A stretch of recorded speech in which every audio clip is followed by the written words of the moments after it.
Hello விவோஸ், நான் உங்க ஹரிணி. தியேட்டர்னு சொன்னாலே நமக்கு ஞாபகத்துக்கு வர்றது பாப்கார்ன் தான். கதை இல்லாம கூட படம் பார்ப்போம், ஆனா பாப்கார்ன் இல்லாம நாங்க படம் பார்க்க மாட்டோம் அப்படிங்கிற நிலைக்கு மக்கள் இப்போ இந்த பாப்கார்னுக்காக அடிக்ஷன் ஆயிட்டாங்க. எவ்வளவு ஸ்நாக்ஸ் இருந்தாலும் தியேட்டரை பொறுத்த வரைக்கும் பாப்கார்ன் தான் முதலிடத்தை பிடிக்குது. அதுவும் சத்தியம் சினிமாஸோட எஸ்பிஐ பாப்கார்ன் அது வந்துட்டு இப்போ பிவிஆர்னு மாறி இருக்கு. இந்த பாப்கார்னுக்காகவே மூவிக்கு போறவங்க அதிகம். இன்னும் சில பேர் பாப்கார்னை வாங்கிட்டு வெளியில கூட வந்துருவாங்க. அந்த அளவுக்கு மக்களோட நாக்கில இடம் பிடிச்சிருக்கு இந்த பாப்கார்ன். இதனாலதான் இப்போ அதுக்குன்னு ஆஃபர்ஸ் அதிகமாகிட்டு இருக்கு. அது மட்டும் இல்ல, இப்பெல்லாம் தியேட்டருக்கு போய் தான் பாப்கார்ன் சாப்பிடணும் அப்படின்னு கிடையாது.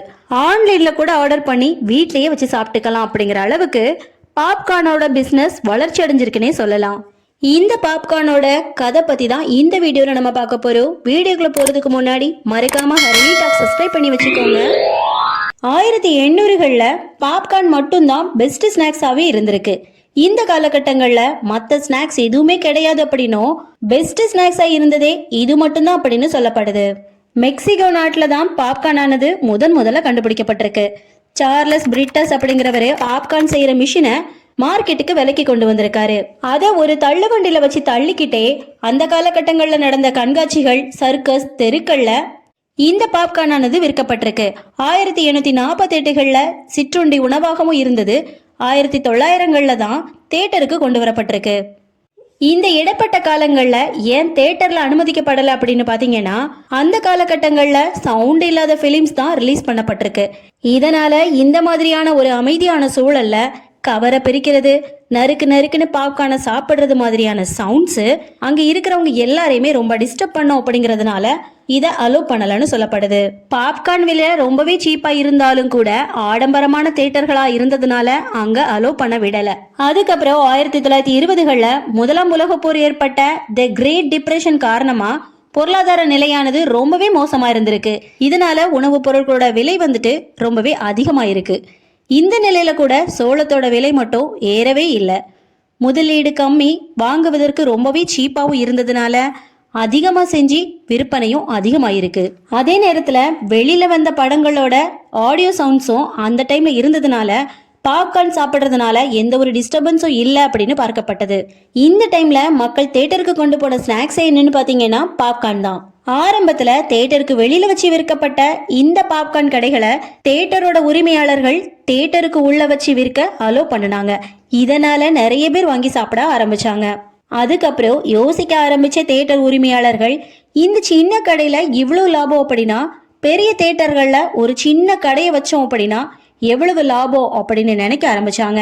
இதனால அவங்களே சொந்தமான கடைகளை உள்ள வச்சு அந்த கடைக்காரங்களை வெளியிலையும் அனுப்புனாங்க.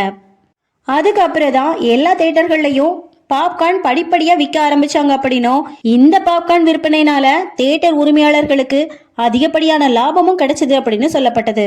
சோளத்திலிருந்து தயாரிக்கப்படும் இந்த பாப்கார்ன் வந்துட்டு முழுக்க முழு தானியங்களால் ஆனது. நார் சத்துக்கள் இதுல இருக்கிறதுனால செரிமானத்துக்கு நல்லதுன்னு பார்க்கப்படுது. இந்த சோளத்தை பொறிச்சு எடுக்க 400 to 460 பாரன்ஹீட் வரையிலான வெப்பமானது தேவைப்படுது. மழைக்காலங்கள்ல மட்டும்தான் இந்த பாப்கார்னோட விற்பனை வந்துட்டு அதிகமாக இருக்கு. இது மட்டும் இல்ல, அமெரிக்கால ஜனவரி 19ஆம் தேதி வந்துட்டு தேசிய பாப்கார்ன் தினம் அப்படின்னு கொண்டாடப்படுது. இதுதான் தியேட்டர்ல பாப்கார்ன் கொண்டு வர காரணமா அமைஞ்சிருக்கு. ஒரு பிராண்டான இந்த பிவிஆர் பாப்கார்ன் மட்டும் வந்துட்டு எப்படி இவ்வளவு பாப்புலர் ஆக முடியும் அப்படின்னு பார்த்தோம் அப்படின்னா, 2023ல சத்ய சினிமாஸ்ல தான் ஃபர்ஸ்ட் பெஸ்ட் பாப்கார்னை ஆஃபர் பண்ண பிளான் பண்ணாங்க. இதுக்காக யூஎஸும் போய் மக்கா கான்ஃபரன்ஸ் அட்டன் பண்ணியிருக்காங்க. அங்க நிறைய ஸ்டால் இருந்திருக்கு. அதுல ப்ரிஃபர்ட் பாப்கார்னோட டேஸ்ட் இவங்களுக்கு பிடிச்சி போக இதை சென்னைக்கு இம்போர்ட்டும் பண்ணியிருக்காங்க.